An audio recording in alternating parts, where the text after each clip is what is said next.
That news was brought to you by ACS Manufacturing Corporation, ISO certified world-class quality. ACS, goodbye to me, mancha. Hello, Pride Bar Blue. Isang labanan yan. Pride Bar Blue. Pride Bar Blue with powerful stain-away enzymes. Malupit magtanggal ng dumit mancha pero di masakit sa kamay. Goodbye to me, mancha. Hello, Pride Bar Blue. Isang labanan yan. As tested ang cotton and polycotton. Sa mancha, malupit. Sa kamay mo, mabait. Pride Bar Blue. Manufactured by ACS Manufacturing Corporation. ISO certified world-class quality. ACS. Kung ikaw ay edad 50 pataas katulad ko, may mataas na ang risk ng panlalabo ng paningin. Mas challenging ang pang-araw-araw na gawain tulad ng pagbabasa, pagsusulat, at pagmamaneho.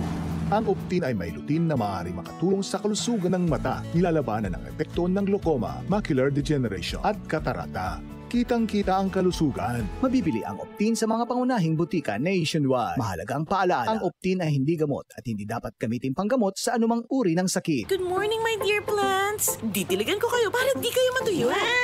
Kitty! Sorry di kita nakita. Nadiligan ka tuloy. Good eyesight makes perfect moments. For expert eye care, state-of-the-art facilities, affordable eyewear. Go to EO. EO, love your eyes. For expert eye care, come to EO Executive Optical. EO Executive Optical. Love your eyes. Anumang sandali, muling darating si Jesus.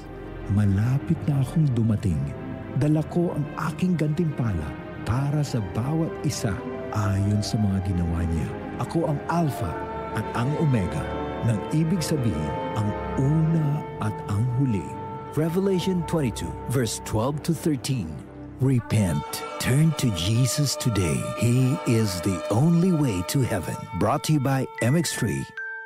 MX3 Capsule helps avoid pain discomfort. Iwas-iwas sa sakit. Upang sugpuin ang lumalalang kaso ng iligal na online gambling sa bansa at protektahan ang mga manlalaro laban dito, inilunsad ng Philippine Amusement and Gaming Corporation o PAGCOR ang PAGCOR Guarantee website. Maaaring i-check ng publiko sa nasabing website kung lisensyado at lehitimo ang isang online gaming site bago sila maglaro o magbayad. Regular na ina-update ang website at may direktang link ito sa mga lisensyadong gaming platforms. Ayon kay PAGCOR Chairman and CEO Alejandro Tenco, matutulungan ito ang publiko na makaiwas sa panlilinlang habang pinoprotektahan ang kanilang karapatan bilang manlalaro. Paalala pa ni Chairman Tenco na maging mapanuri sa bawat online gaming activity na sasalihan sapagkat dumarami ang mga reklamo hinggil sa illegal na gaming sites na hindi nagbabayad ng panalo. Para sa karagdagang impormasyon, bisitahin ang www.pagcor.ph/PagCor Guarantee. DCXL 558.